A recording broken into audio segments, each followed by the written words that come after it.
অনেক তিনটা বলদ থাকতো, লাল, কালো আর একটা সাদা। ভালো করে বুঝুন, এক বনে তিন বলদ, একটা লাল, একটা কালো আর একটা কি সাদা। তার পাশের বনে থাকতো এক মহারাজ, নাম কি? Royal Bengal tiger. এই রয়্যাল বেঙ্গল টাইগার খুবই ক্ষুধার্ত। ক্ষুধা নিবারণ করবার জন্য সে কোনো কিছু খুঁজে পাচ্ছিল না। সেজন্য এই তিন বলদের মধ্যে দুই বলদকে আলাদা করলো। দুই বলদকে কি করলো? আলাদা করলো। করে বুদ্ধি দিল, লাল আর কালো বলদকে বলল যে তোমাদের রংটা কত সুন্দর, ওই সাদা, ওর গায়ে কোনো দাগ লাগলেই দেখা যায়, ওটি তোমরা শেষ করে দিতে পারো না?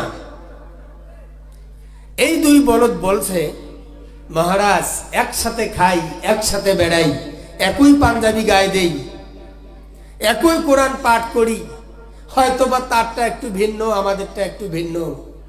ওনারা জিহাদের আলোচনাগুলো করেন, আমরা সহজ আলোচনাগুলো করি, এই তো পার্থক্য। সুতরাং আপনি শেষ করে দেন, আমরা কোনো বলবো না। মহারাজের কি কষ্ট হবে ওই সাদা বলদকে ধরতে? জোরে বলেন, কষ্ট হবে? হবে না, ও বেচারা শেষ করে দিছে। পরের দিন কালো বলদকে সাইড করে নিয়ে বলছে, হ্যাঁ তোমার রং কত সুন্দর, তুমি যদি চুরি করবার পর রাতের অন্ধকারে কোনো গর্তে ঢোকো, কেউ তোমাকে খুঁজে বের করতে পারবে না। আর ওইটা লাল, এটা কোনো কালার হলো?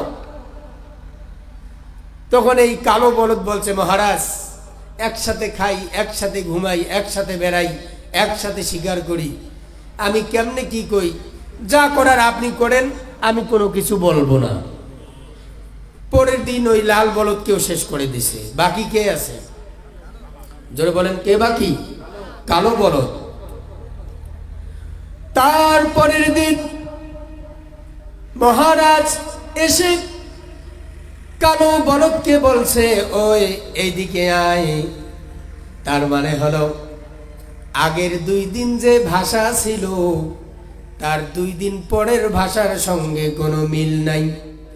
তার কারণ কালো বলদ এখন একা না, আরো সঙ্গী আছে। জোরে বলেন, একা। কালো বলদ বুঝতে পেরেছে আমারও রেহাই নাই, ওদের মতো আমাকেও মহারাজ খেয়ে ফেলবে, শেষ করে দিবে। কালো বলদ বলছে, মহারাজ আমাকে একটু সুযোগ দেন, আমি কিছু কথা বলতে চাই। এই কালো বলদ উঁচু স্থানের মধ্যে উঠে বাকি যত পশু প্রাণী ছিল সকলের উদ্দেশ্যে বক্তব্য দিল।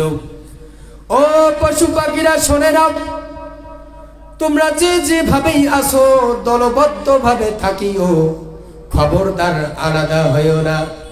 যদি আলাদা হয়ে যাও তোমাদের অবস্থাও আমার মতো হবে।